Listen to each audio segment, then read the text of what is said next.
आज हम बात करेंगे एक ऐसे बुड्ढे की जो 95 साल की एज में 25 करोड़ रुपए की सैलरी उठा रहा था और उस एज में भी वो हजारों जवानों से भी ज़्यादा जवान, ज़्यादा ऊर्जावान, ज़्यादा साहसी और ज़्यादा उत्साही था।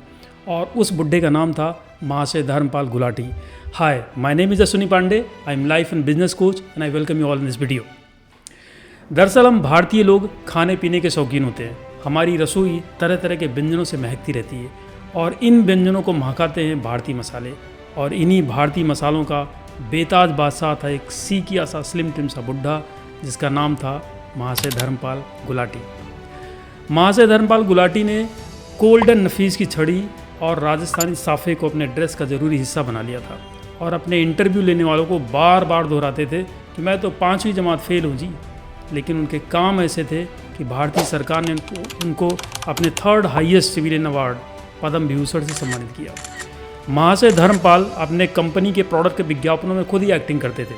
दरअसल हुआ यूँ कि एक बार विज्ञापन की शूटिंग होनी थी और उसमें जो एक्टिंग करने वाले थे वो लोग आए नहीं, तो सारे लोगों ने मिलकर बोला कि महाशय जी आप ही एक्टिंग कर दो ना, और वो उसके लिए तैयार हो गए। और वो इतना हिट हुआ कि उसके बाद से अपनी कंपनी के हर विज्ञापन में वो खुद ही एक्टिंग करते थे और उन विज्ञापनों में वो भारतीय संस्कारों को प्रमोट करते थे। इन विज्ञापनों में उनके सामने पड़ने पर जीन्सधारी बहू बेटियाँ अपने सर को दुपट्टे से ढक लेती थी और उसके पैर छूती थी और यह देखकर हमारे देश के लाखों बुड्ढों की बाछी खिल जाती थी और नौजवान लोग भी कहते थे क्या ज़बरदस्त बुड्ढा है यार। तो आइए जानते हैं इस ज़बरदस्त बुड्ढे के बचपन और शुरुआती दिनों के बारे में। 27 मार्च 1923 को चानन देवी और महाशय चुन्नीलाल के जिस आर्य समाजी घर में महाशय धर्मपाल का जन्म हुआ वो बेहद धार्मिक था। 5वीं क्लास के बाद इनका स्कूल छूट गया तो इन्होंने फेरी लगाकर आईने बेचने का काम शुरू किया। उसमें ज़्यादा मज़ा नहीं आया तो फिर एक स्थानीय फैक्ट्री में बनने वाले साबुन को घर घर जाकर बेचा। उसमें भी कोई फ़ायदा नहीं हुआ तो बढ़ईगिरी शुरू कर दी। उसके बाद चावल का व्यापार किया, फिर कपड़े का काम किया और यहाँ तक कि बाथरूम की फिटिंग्स बेचने का धंधा भी किया।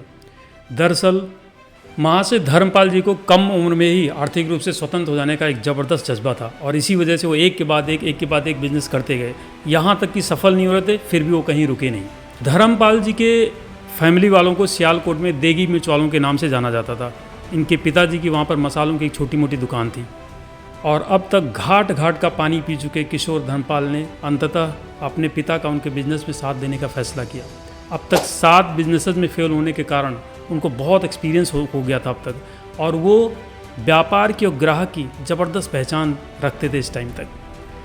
इस तरह से उन्होंने ये काम करने लगे पिताजी के साथ। उसके बाद आया 1947 जब देश विभाजन का दंश झेल रहा था तो गुलाटी परिवार भी उससे छूता नहीं रहा और उनको सियालकोट से विस्थापित होकर नई दिल्ली आना पड़ा।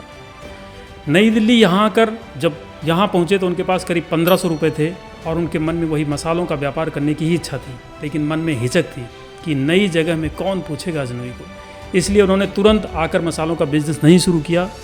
उन्होंने 650 रुपये में एक तांगा खरीदा और नई दिल्ली रेलवे स्टेशन से करोल बाग तक 2 आना पर सवारी की दर से सवारियां ढोने लगे और जब कुछ पैसे इकट्ठा हो गए तब एक परिचित की मदद से करोल बाग के अजमल खान रोड पर 14x9 का एक खोखा किराए पर ले लिया।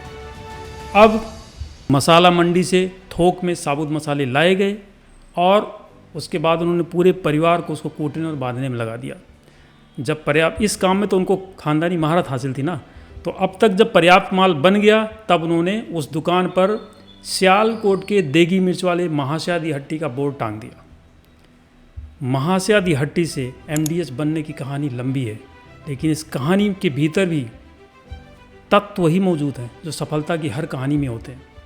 मेहनत, विश्वास, परोपकार, इंसानियत और कम मूल्य में अधिक गुणवत्ता के प्रोडक्ट्स को कस्टमर तक पहुंचाने का जज्बा। आज MDH को महाशय धर्मपाल की संतानें आगे बढ़ा रही हैं। 2000 करोड़ से ज़्यादा का टर्नओवर, भारत और दुबई में 20 से ज़्यादा फैक्ट्रियाँ, 100 से अधिक देशों में हर महीने मसालों के 1 करोड़ से ज़्यादा पैकेटों का निर्यात, हज़ारों लोगों को रोज़गार। MDH आज वाकई में भारत के मसाला बाज़ार का किंग बन गया है, बेताज बादशाह बन गया है। धर्मपाल जी अपनी सैलरी का 90% दान कर देते थे। उन्होंने अपने पिताजी के नाम से महाशय चुन्नीलाल चैरिटेबल ट्रस्ट की स्थापना करी और इसके अंतर्गत उन्होंने गरीबों के लिए अस्पताल बनवाए, 20 से अधिक स्कूल खोले, सैकड़ों बेसहारा लड़कियों की शादी करवाई और बहुत से दान और पुण्य के काम इन्होंने किए। असल में महाशय धर्मपाल जी मानवता की सेवा करने वाले व्यक्ति थे।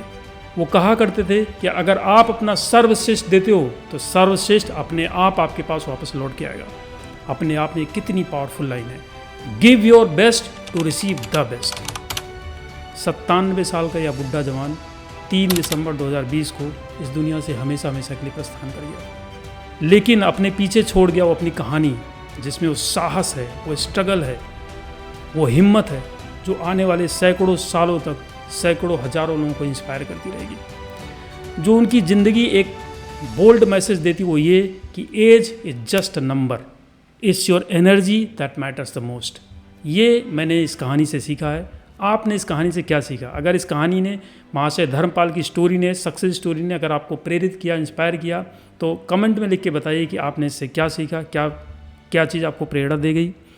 और अगर आपको वीडियो अच्छी लगी हो तो प्लीज़ वीडियो को लाइक कर दीजिए, चैनल को सब्सक्राइब कर लीजिए। Thank you so much for watching this video. जय हिंद, जय भारत।